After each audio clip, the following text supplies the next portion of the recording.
Well, the government shutdown continues and the pressure is on. Republicans are starting to feel it because they're getting the blame for the shutdown. As much as they want to blame the Democrats, as much as Donald Trump wants to blame the Democrats, it's the Republicans who are getting the blame. Now, I hear tell that Donald Trump said, I'd be willing to talk to the Democrats about this health care issue and get this straightened away. But you got to open up the government first. What he's saying is, you give me what I want, and then we'll talk about what you want. Are you fucking crazy? Are you fucking crazy? Is anybody in their right mind going to do something like that, to actually trust Donald Trump? This is where it's coming back to bite you, Donald. You've done nothing but lie and fuck people over since we saw you in politics, since you joined politics in 2015. You fucked everybody over, and you lied, and you cheated, and you stole, and now you expect people to go along with your little plan. Give me what I want, then I'll give you what you want. Fuck you, Donald Trump. Fuck you, Republicans. You've done this all along. It's time the Democrats stood up, pushed back, and said, no, we're going to ride this out until you give in. And make no mistake, the Republicans are going to be the ones that have to give in because they are taking a fucking beating at this point. Donald Trump would be too stupid to recognize that, but the Republicans at some point will say, fucking enough. We need to get this shutdown done, but we can't give in to their fucking lies and bullshit. We just can't do that. So Democrats, stay strong. We will win this thing if we stand strong. This is some pretty shady stuff, I have to say. So today, Trump was taking questions in the Oval Office and was asked if he would pardon Ghislaine Maxwell after her appeal was denied by the Supreme Court today.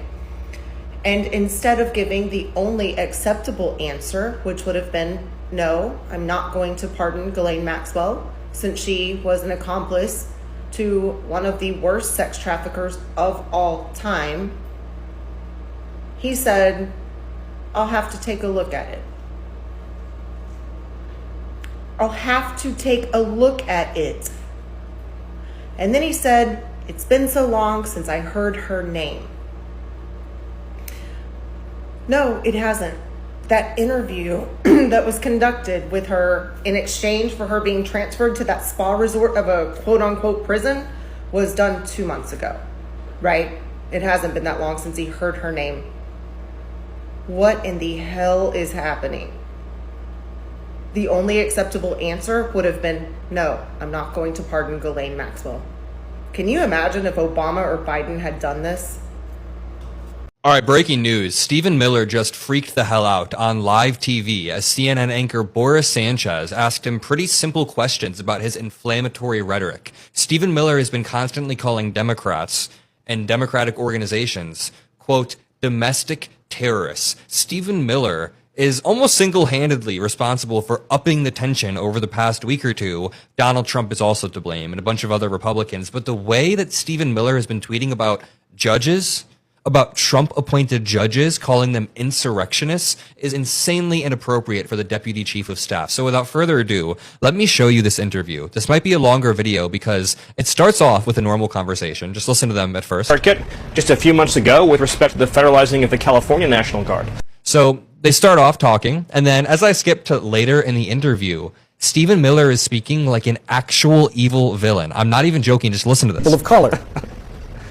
It's such a, oh, what a dumb question. The illegal aliens who are here are taking jobs away from blacks. They're taking jobs away from whites. They're taking jobs away from Latinos. Here's a tip. When you say the word blacks like that, when you go blacks, it's kind of a tell that you're a little bit, let's say, old-fashioned. Just say like black Americans or black people. Is that too picky? I don't know. When people say blacks, rubs me the wrong way. But let's go back to this first clip. When Stephen Miller first pops on CNN, he's asked by Boris Sanchez, a CNN host, if they're going to abide by the court ruling recently. You've called the district judge's ruling blocking the deployment of National Guard in Oregon legal insurrection.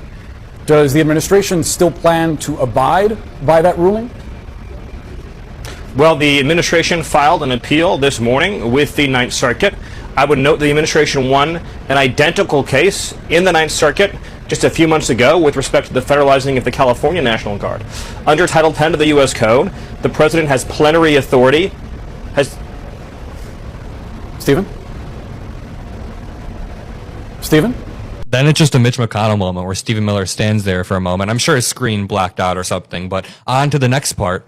Then Stephen Miller continues to use inflammatory rhetoric about Democrats.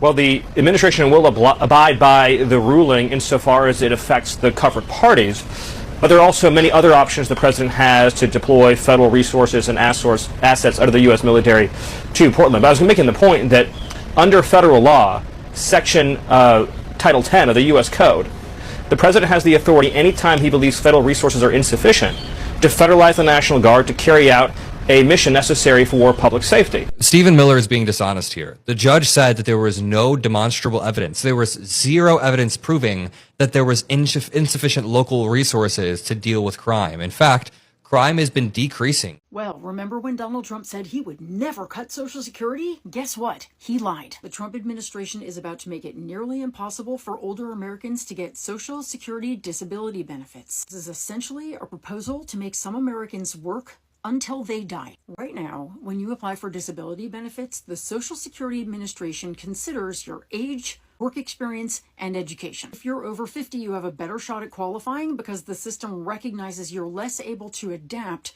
to new types of work. But Trump's plan would either eliminate age as a factor entirely or raise the threshold to age 60. Think about what that means. A 55-year-old construction worker with a wrecked back would be told to figure it out and go learn to code or something. If this rule reduces eligibility by just 10%, 500,000 people would lose benefits over the next decade. 80,000 widows and children would lose benefits because their spouse or parent was denied. That's $82 billion less in benefits to people who paid into the system their entire lives. And here's the cruel part. Research shows that most older Americans who get denied disability benefits don't find another job. Instead, they are forced to take early retirement at 62, which means 30% less in benefits for the rest of their lives. And y'all, this comes as the Social Security Administration is already a complete disaster under Trump and Doge. Call centers are now wildly short-staffed, and your calls will take forever to be answered, but you won't hear about it. Why? Because the administration is hiding data showing how badly service has declined. All of our most sensitive personal data has been uploaded to an insecure cloud server, and this summer they started clawing back unintentional overpayments in a way that is literally leaving seniors and people with disabilities with no money to pay their rent and their grocery bills. Let's be clear about what's happening here. Trump and this guy, Russell Vought, at the Office of Management and Budget, they are gutting the safety net. They're making it harder for disabled Americans to get the benefits they have earned. They are forcing older workers to keep working even when their bodies are breaking down. Senator Ron Wyden called this the largest cut to disability insurance in American history. He also said that this is just phase one of Republican plans to force Americans to work into old age. If you're not calling your representatives about this, you should really start, because this could be you, could be me, it could be someone we love someday. Republicans want you to work until the day you die. Don't let them get away with it.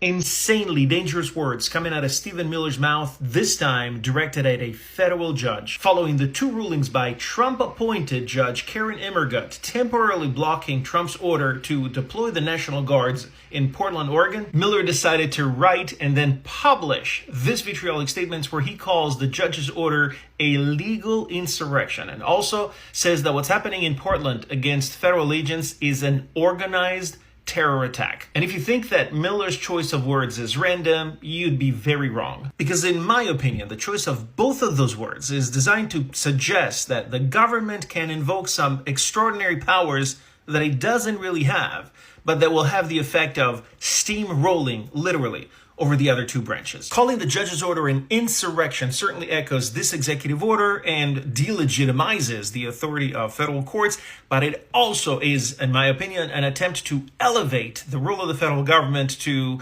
savior of peace and security of the United States, no matter what the consequences. And just as importantly, calling organized terror attack, whatever is happening in Portland, regardless of the evidence, allows, once again, the White House to carry forward its idea that they can balk in anything they want in the concept of terror, regardless of what the law says. It doesn't matter to Miller that the judge specifically addressed this and said that the government presented no evidence that there is an active rebellion in Portland or that federal agents aren't allowed to carry out their duties, because Miller isn't interested in lawful process. And he certainly does not seem to be interested in the fact that the very words he used are contributing to the increased threat that our judges are continuing to face on both sides of the political spectrum. And in all this, of course, Congress could step in at any time, but apparently they have lost their collective spine, and that is the biggest threat of all.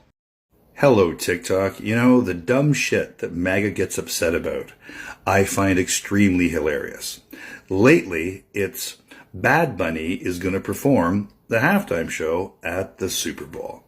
And to anyone who is a football fan, you don't really care about the halftime show. The halftime show is when you go and you eat nachos, you know, and you have a beer and you chat with your friends and you're just kind of killing some time until the second half of the game starts. No one really cares about what goes on at the halftime show.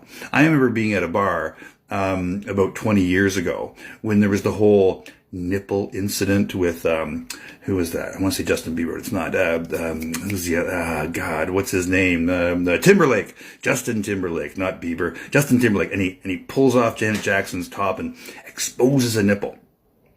No guy in the bar saw it because all the guys in the bar were not paying attention to the halftime show. They were watching the lingerie bowl on the other TV and had a little clock down in the corner telling you how much time there was left in the lingerie bowl until the second half started. So every guy in the bar was watching that TV, and all the women that were in the bar, they're like, oh, and they gasped. And then, what happened? What happened? We all went, and then they go, oh, there was a nipple. There was a nipple. And then there was outrage about that Justin Timberlake had exposed Janet Jackson's nipple at the halftime show in the Super Bowl. And anyway, life went on.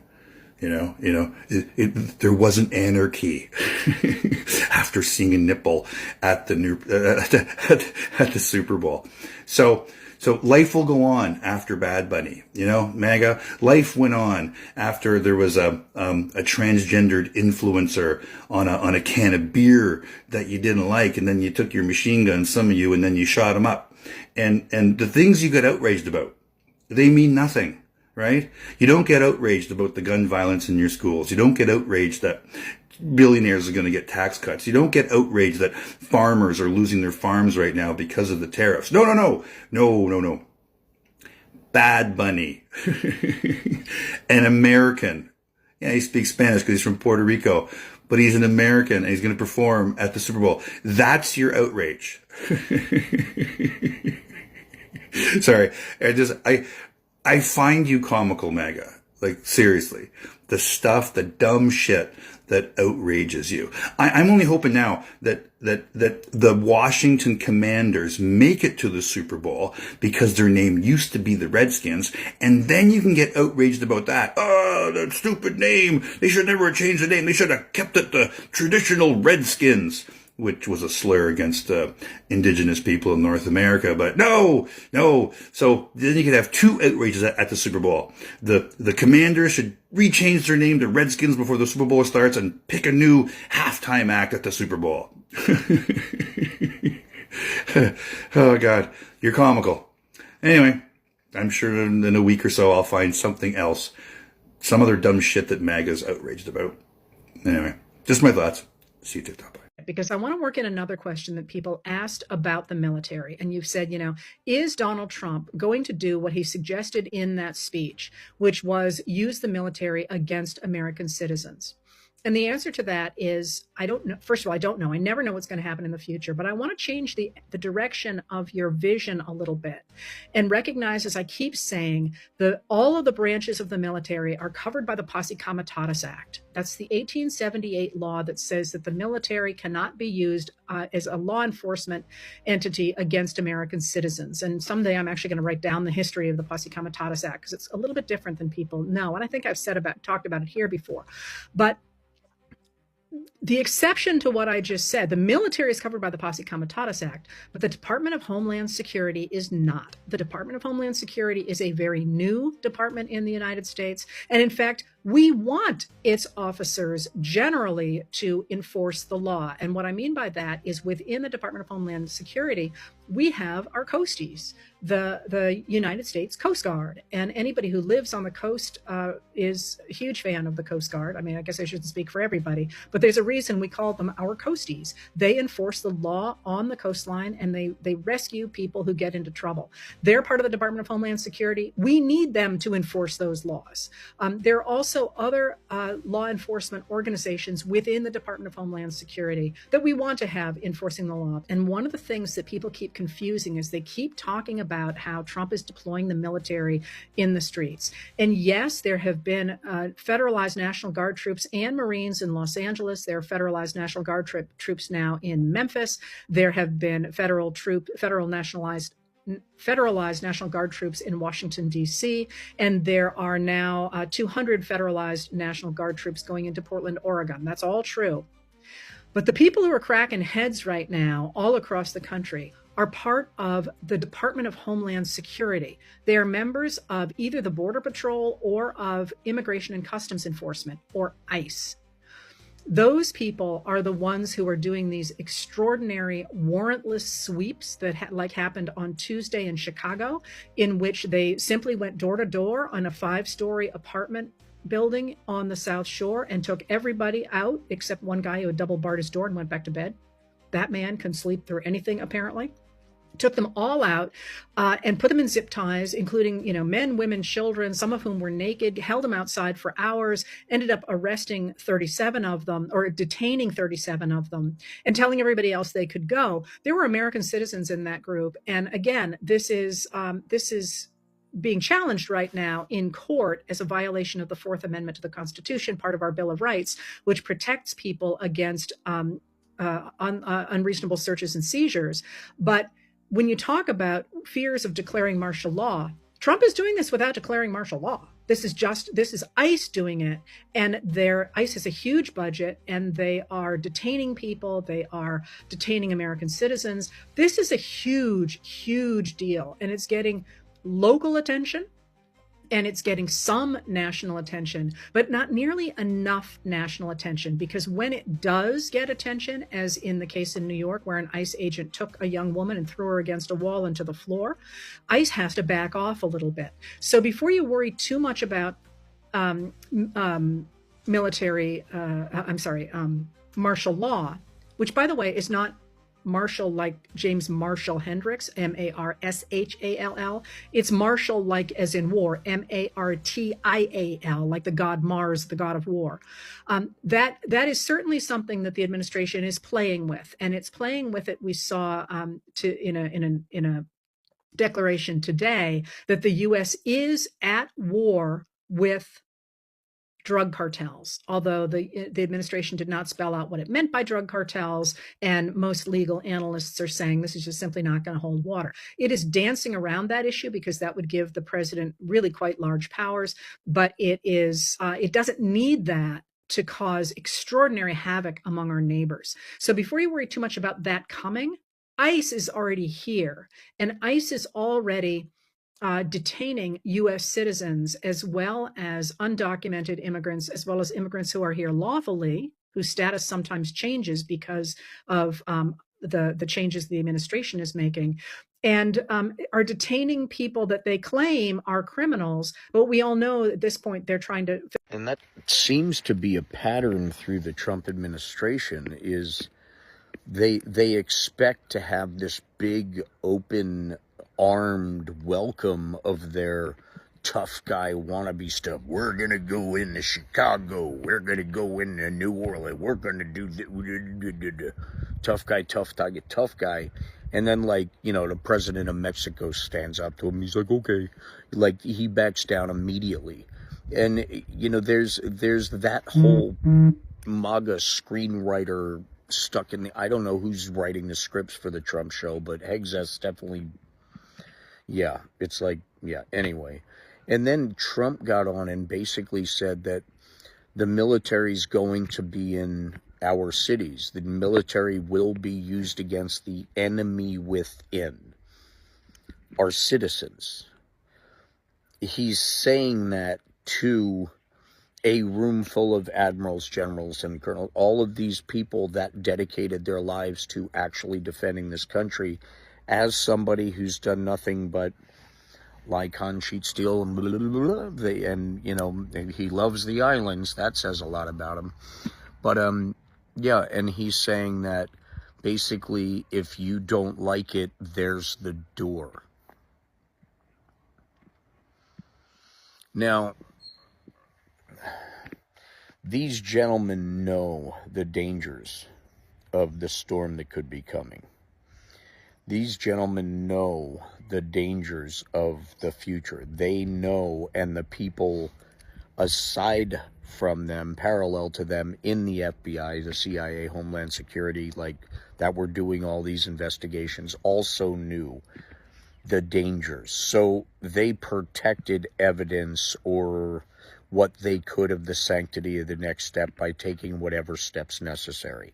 That includes lawsuits, whatever else that can delay or whatever their regime changes. The distractions around everything make it a lot scarier than it is. When you watch things like the military parade for his birthday, that anyway, there were protests in every kick and step in the march. That's something that they can't get away from. Pete Hegseth getting the response of people who look at him with not an ounce of respect whatsoever, knowing why he got discharged from the military, knowing his rap sheet that got expunged because, you know, President Pardon and his Einstein Island friends, you know, all need the pardons. Or if you just have a couple $1 million or you want to buy crypto, that's okay. That works too. Just be good enough to be invited to a dinner. But this is a guy who literally has exposed everything he's doing if all you do is look. So here he is telling top brass of the military with his, you know, makeup twin that they can't be fatties. This is a guy who can't walk more than 50 yards without having to want to pass out. This is a guy who, you know, owns golf clubs and still loses most of his tournaments. Yeah, that guy. You think they're going to fall in line? Or you think they're having serious conversations of how do we stop this stuff? Ladies and gentlemen, that's where America stands strong. Because there will be a solution put forth. Hopefully it'll be a peaceful one. But if it's not, the people who's dedicated their lives to knowing about this stuff, they're going to be against it too. We are all in this together, and they know that. So stay diligent, stay educated, and be kind. Because no matter what happens, we are united. And all of this crap will bite them in the ass. And they will all have to pay for it. They will be prosecuted. They will be held responsible for their actions. From Pardon J6ers to anyone just looking for a paycheck and ironically student loans to be paid off by joining ICE. Yeah, that's a whole nother video. We got this, ladies and gentlemen. Stay strong. Morning, guys. I hope y'all had a great weekend. A great weekend. Listen, real quick. I just dropped in this morning to say one thing. And that is, when all this is over and said and done, when the truth comes out, and when things get back on a more normal side, do not let one Republican live down what they've been doing since January 21st, 2025. Do not let one Republican politician get over, get past, look over. None of it. Make sure that we take notes during this time, and we take names, and we look at all of their actions and their lack of actions, and we hold them accountable. Because see, they think everybody has such a short memory span. Oh, they gonna forget all about it. No, we're not gonna forget about this one. Every Republican that has refused to vote to let those Epstein files out, remember their names. Every Republican politician that stood up in that House of Congress and applauded when they finally passed that big destructive bill, remember those names and remember those faces, because this is the true character of them. See, when you're under pressure, when it comes down to doing the right thing on the wrong thing and it's time to stand up or sit down, that's when your true character comes out. And every Republican has shown you they don't have the character, they don't have the integrity, they don't have the courage, they don't have the strength to stand up and fight for the people that put them in there. Right now, they're only fighting for their own self-survival. So they're letting you know it's not about you, it's about them. They're showing you this. You can't out-talk your actions. So don't even try to let them word salad their way out of this like they normally do. See, they perfect in coming out saying a bunch of words at you and absolutely saying nothing. That they perfected that. It's time out for being bamboozled. When a person shows you who they are, you believe them. Don't doubt your eyes. Your eyes are 9 times out of 10, your eyes are not deceiving you. But these people have been bold in their stance. They have been bold in their attitudes. They have been bold in their lies. They've been bold in their cowardness. Because they think you're not going to remember.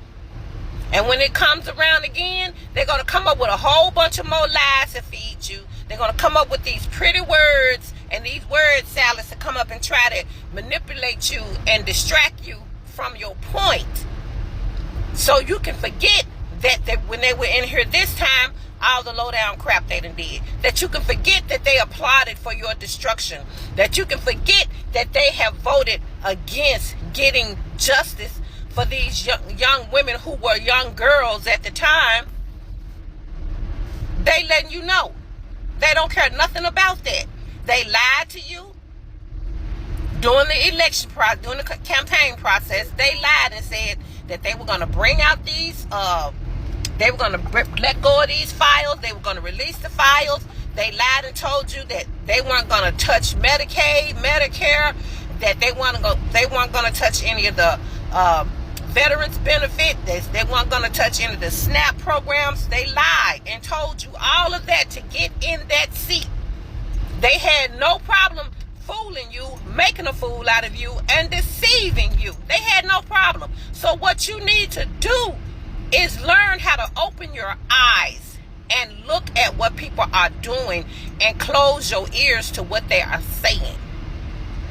They have shown you beyond a shadow of a doubt these last 8-9 months, they have shown you who they are. They have shown you what they will do. And they have shown you that they are not going to fight for you. They have shown you by standing up in that Congress House and applaud the destruction of Medicaid. That's your destruction. They were applauding your destruction. And they had the kahunas to get up knowing they were being recorded. And they did it on TV. That shows you how little respect or even consideration they have for you. They're not even scared of you. They showed their true colors because they figured they done got what they want out of you, and they don't have to complain. They don't have to cater to you anymore. They don't have to try to win you over anymore. See, you've done what they needed. They don't need you anymore, and they don't have a problem letting you know that they don't need you anymore. But what you're gonna have to do is, see, they not living past 2025. They're not living past what they're doing now. They're worried about 2026 when 2026 get here, because they figure they're going to have so much stuff that they're going to flood the zone on you with all this crap that you're not going to be able to remember all the crap they done did. Oh, but the devil is a lie. The devil is a lie. Baby, the internet is forever. Videos are forever. Recordings are forever. I don't care if you do forget it. I'll go back and play every damn clip that came out that showed you their true colors. I'll play that crap all until I get sick, till you can't play them no more. I'll play the pictures off the film. You hear me? No, you're not gonna get away with this. And they're planning on it. They're planning on y'all forgetting. That's not gonna work this time. Not one Republican. Well, let me change that. Well, not one Republican voted against that damn big beautiful bill. And then only 3 Republicans are voting to get those Epstein files released. Only 3. The rest of them are guilty as hell of protecting pedophiles.